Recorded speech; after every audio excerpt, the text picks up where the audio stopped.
It happens to everyone. You make a move and a split second later realize that it was a major blunder. Nevertheless, there are 6 ways to fight back and to turn the situation around. Imagine you're playing this position as black, feels good, but all of a sudden your opponent sacrifices the rook right here on h7. Initially you are surprised, but then you start thinking about it and you realize that even though your rook is attacked, you cannot capture his rook because then it would lead to rook to g8, checkmate, supported by the bishop. Now, here's what we're going to do here. First of all, do nothing. Cool down, all right? I wish you to just sit there for a few seconds without doing anything, because one of the major reasons for people to lose games quickly is that they get discouraged, they don't even wish to continue, or they play an automatic move just saying, okay, like whatever, I'll just play it. Instead, you need to cool down, step 1, and step 2, ask yourself, can I counterattack? This is a very counterintuitive idea, a counterattack, because normally when your rook is attacked, you look at this rook and you're thinking, what am I going to do with the rook? So you start checking, okay, can I take here? And then you realize that no, rook to g8 comes with a checkmate. Then you start asking yourself, okay, is there anything else I can do? Like, can I move it here? No, still doesn't work. He's still going to capture it with the rook, supported by the bishop, still checkmate. All right, and so you focus all your attention onto that rook, and if there is no way out, then it feels like, yeah, that is about it. But when you ask yourself this counterintuitive question, how do I counterattack? Sometimes it gives you new ideas. And I hope that while I was doing the talk, you already found a way for black to survive here. It is the move pawn to e5 with a counter strike. And even though your opponent can possibly take, but it doesn't matter whether he takes or not, then you can safely grab his rook, and guess what? Now you've got this escape square for your king, and therefore he's got nothing, your upper rook, you're winning. It's pretty cool that something very similar could happen in the first game of the World Championship match between Gukesh playing white against Ding playing black. Here white could play queen takes h7 all of a sudden, and initially it looks like a really impressive sacrifice. The idea quite resonates with the previous example. Black can't really do anything about this rook. If they accept the queen sacrifice, here comes rook to f8, checkmate. Now you can think about this yourself for a few seconds and realize whether you're capable of fighting moves on the highest chess level possible, the World Championship match. By the way, these both monsters found the correct move for black and they rejected this variation. Black can save the game by using a counter blow, queen to d4, super cool move, which is checking the king and also deflecting the bishop from this important square c5. Therefore, it's a counter queen sacrifice. Really amazing. If white accepts it, here comes rook takes h7, and now, because bishop is no longer on c5, white can't play rook f8. That would be just a blunder. In this case, black would just capture it, which means that black saved their king, and now there are 2 pawns up in an endgame with a winning position.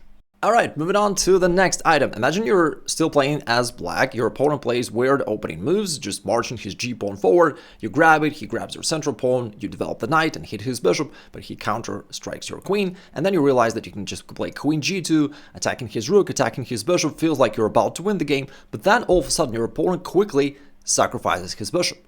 You realize that, hey, probably he knows something. This might have been an opening trap, and after recapture, he goes rook g1. Now, what would you play here as black? Your queen is attacked. Now, most players would just realize that, alright, my queen is attacked, I'm gonna move it, and they're gonna be playing queen to h3. In this case, however, white would continue with knight to g5 fork, and white wins the game. So, what is the lesson here? First off, as always, when you see that you're about to go down, your opponent might have trapped you, the first thing is to do nothing, just to sit there quietly for a few seconds and to evaluate the situation and try not to be discouraged to continue, but try to put up a fight and minimize the damage. Not always you can counter strike, but sometimes you can minimize the damage and complicate matters for your opponent. Because if you just go back with queen h3 and knight to g5, now white just wins the game, keeps attacking at a very comfortable situation. So can you get something bigger for the material that you're about to lose, your queen? Well, sure enough, you can at least grab this rook on g1. In this case, you're going to be having a rook for a queen, not a knight, which is better. Plus, if you take right here, this also forces him to undevelop his knight. And once the knight comes back, white is still better. They won material, but at least they're totally passive. And at least you got a rook, not a knight. And therefore, the game still continues. Alright, there we go with the next example. Let's say your opponent goes knight f3, you push the central pawn forward, he sacrificed the central pawn, and no, that is not intercontinental ballistic missile gambit, he goes knight e5 instead. You wish to attack the knight, but then it turns out that you probably overlooked queen to h5 check. All of a sudden black is in trouble. Nevertheless, there is only one move that you can play, so you do, you play g6, and then he shocks you once again by going bishop to c4. Now, what would you play here as black? The situation is challenging because it's complicated and white is trying to attack you from all these different angles. So what do you do here? Most players capture the queen, playing the most natural automatic move, and sure enough, the game ends with bishop to f7 checkmate. So what should black do instead? Well, of course, when we know the threat, it is easy to counter it, but nevertheless, the first step, as always, is just to slow down. Right? And sit there for a few seconds, just trying to comprehend what's going on. And then you try to realize what is the threat and what you can do about this. If you realize that the threat is bishop to f7 check, and it's actually a checkmate, then you can realize that there are a bunch of options, right? You can maybe push this pawn forward just to block the diagonal. Not an ideal solution. He's got this knight to g6, exploiting the pin, but nevertheless is better than being checkmated. Or you realize that, okay, if I wish to secure this square, maybe I can go this way and control the square. All right, looks better. What else can I do? Maybe I can move my queen somewhere so that there is an escape square for my king. So if I move the queen anywhere, now my king can at least escape, so it's not a checkmate. There are a lot of things that you can do, right? And finally, you can actually go ahead and grab this knight, which not only wins the knight, but also simultaneously prevents the threat, as now there is no bishop to f7. Right? You could just capture it. There's no supporting piece. And this way, you just win a knight and basically the game. They need to move the queen, and then you do something like this, and you're simply up a knight. Now we'll talk about an extremely common pattern, and I had to learn it the hard way, but I realized something that I think most players do not realize at all. I've been playing this game as white. I was a FIDE master at the time, wasn't a grandmaster yet, and I just played the move pawn to d4 a move ago, and he jumped with his knight right here to b4, threatening this pawn because it's also attacked by the bishop, and therefore mainly black wants to grab the pawn, which would fork the king and the rook. And I was angry on myself that I overlooked this very simple move, and then I started to see, okay, what can I do? Probably I wish to castle, then he takes here, hits my rook. If I move it here, he trades on d4, and after a massive trade, my rook is still under the attack, and I felt like I'm going down, like I'm losing material. I felt discouraged, and sure enough, I lost the game. Little did I know, when I analyzed this position with computer, as always, computer was unimpressed. And he was like, no rook, no problem. Like, it's just a game. Chill, bro. And so the idea that computer suggested was absolutely mind-boggling. I haven't thought about it at all. So initially, once you castle and he grabs this pawn, trying to get the rook, your whole point here is to attack this bishop on f5. The supporting piece. Again, at the time, I didn't know this idea, haven't thought about it at all, and therefore the move that computer suggests was to play pawn g4. Absolutely brilliant. Now, here's the idea. So g4, you wish to distract this bishop, and they can't move the bishop away, as if they lose the bishop, they will lose the defender of this knight, and the knight just drops. Therefore, they can't do this. And if instead, and they usually will, go for the rook, then once you take this bishop, guess what? Now, this knight does not have a supporting piece, therefore it can't run away. Plus, it is cornered. Therefore, you're highly likely to get it back right on the next move. So if your opponent plays whatever, you just need to bring the bishop out, right? And now this knight clearly is gone. But the fact that you grab the bishop gives you two additional advantages. First of all, you're not only having one piece for a rook, you're having two minor pieces for a rook, which turns the table. Now you're having material advantage. Plus, because you remove the supporting piece, the knight can never run away. So that's the whole point of attacking that supporting piece. And of course, the same pattern will apply to any other situations when your opponent is trying to put together this fork using his bishop and a knight. Think about the fried liver attempt. In all the variations, basically, black pursues this idea. They're trying to attack this bishop. Therefore, for instance, the main line, they close the diagonal and then they go knight a5. They're going after the bishop to ruin white's plan. Or sometimes there is even this very strange move, pawn to b5. Again, looks completely shocking at first, but now you know the idea. We wish to attack the bishop. I've got a video about this, by the way. This opening variation is very interesting. Carlson played it. If you missed that video, check this out. I'll leave a link somewhere down below. Also, if you, let's say, move the knight out and he goes d6, renewing the threat, you capture the pawn, they go knight takes f7, still forking, they still think that you're winning. How should you play here as black? I hope that by now the idea will be clear to you, even if you don't know opening theory.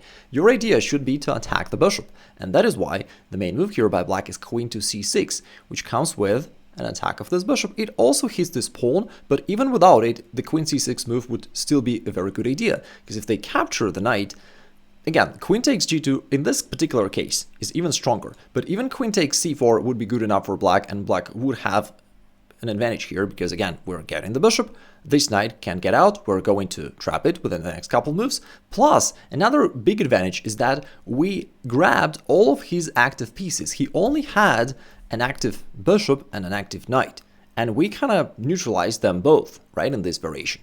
All he's left with are other totally passive pieces, which gives you an advantage. In this particular variation, it's even stronger for black, though, to go after the rook and his king, basically, because now, within just a couple moves, you can finish the game in style with knight to f3 smother checkmate. The fourth idea is a lot of fun. It is black to play here. Pawn is moving down. Therefore, right now, he just pushed the pawn right here, checked your king, and where would you move the king? How do you think about this? Most players would probably move the king somewhere here. Your opponent will probably keep delivering checks, queen, and win the game. When it's clear that you're about to lose the game, your last resort is called a stalemate, and you should actively try to manufacture that situation. If instead black moved the king to a7, this move would be a lot trickier, as it's very natural for your opponent to just promote the queen, and that is a stalemate because all the squares are taken, therefore it's a draw. This is the game between the biggest YouTuber on the planet, MrBeast, playing white, against Hikaru Nakamura playing black. Now, clearly Hikaru messed up something in the opening, and now it is white to move. So, what would you play here as white? And Jimmy MrBeast played the move rook to d1, which is a stalemate, because now all the squares around the black king are controlled, therefore it is a draw. Although these positions look like a sudden lock, but in reality they are manufactured by strong players, because there are two things that black needed to do in order to reach this situation. First of all, it is putting their king in a restricted position, because it was already quite restricted all around, at least from that side. Plus, the second thing is to avoid capturing your opponent's pawns and pieces, even if you have an opportunity to do so, because the more pieces he has, the more squares they control, and therefore the greater is the likelihood for them to stalemate you. While a stalemate can work only in an endgame, the next idea works throughout the entire game. Whenever you see that you're going down, you can pull it off. It is white to move here, and you may give it a try and think about it yourself. Now, black threatens queen takes g2 checkmate or rook takes g2, plus this passer pawn on d2 is extremely strong, it's moving down, therefore it's only one square away from promotion. Looks like black is about to win the game. By the way, rook to f3 is not going to help because of queen takes f3, therefore it's not easy for white to stop it. There is only one thing that helps white to turn the situation around. It is the fact that your opponent's king is also exposed. And whenever you see a thing like that, it gives you a hint that you may try for a perpetual check. White played rook to f2, sacrificing the rook, and black has to accept it. If not, they're going to lose something. But if black captures the rook, it enables white to play queen h5 check, and then white just keeps checking black king, and it is perpetual check and a draw. Let this be our puzzle of the day. It is black to move, and your task is to find an opportunity for black to draw the game. And if you can't find it, please write it down in comments below. In this situation, black is dead lost. White has a ton of material advantage, but nevertheless, you need to keep fighting. So what do you do here? When there are few pieces and pawns left on the board, you may try to create a fortress, and you do that by putting all of your pawns and pieces to such positions where they all support each other and defend each other. So how can you do this?